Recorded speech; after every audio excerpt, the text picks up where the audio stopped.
استغفر اللہ۔ پچھلی آیات میں توحید کا بیان تھا، اب اسلام کے دوسرے اہم عقیدے یعنی حضرت محمد صلی اللہ علیہ وآلہ وسلم کی رسالت کا بیان ہے۔ اور عرب کے جو لوگ قرآن پر ایمان لانے کے بجائے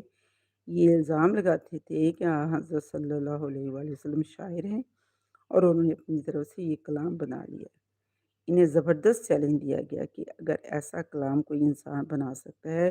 تو تم بڑے فصیح و بلیغ ہو، تم سب مل کر قرآن جیسی کوئی ایک صورت بنا کر لے آؤ۔ ساتھ ہی قرآن نے دعویٰ کیا کہ تم سب مل کر بھی ایسا نہیں کر سکو گے، اور واقعہ یہی ہے کہ اہل عرب جو اپنی زبان و ادب پر ناز کرتے تھے، ان سب کو اس چیلنج کے بعد سانپ سونگھ گیا، ہو ہی نہیں سکتا تھا، وہ لا ہی نہیں سکتے تھے ایک آیت بھی، سورت تو لانا دور کی بات ہے، ایک آیت کو بھی نہیں لا سکتے تھے، اور کوئی شخص یہ چیلنج قبول کرنے کے لیے آگے نہ بڑھا۔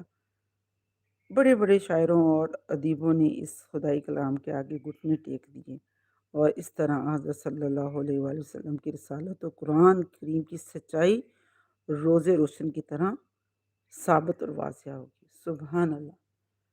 تو قرآن اگر ہم دل سے پڑھیں تو ہمارے دل پہ ایک روشنی، واضح، ہر چیز واضح ہے۔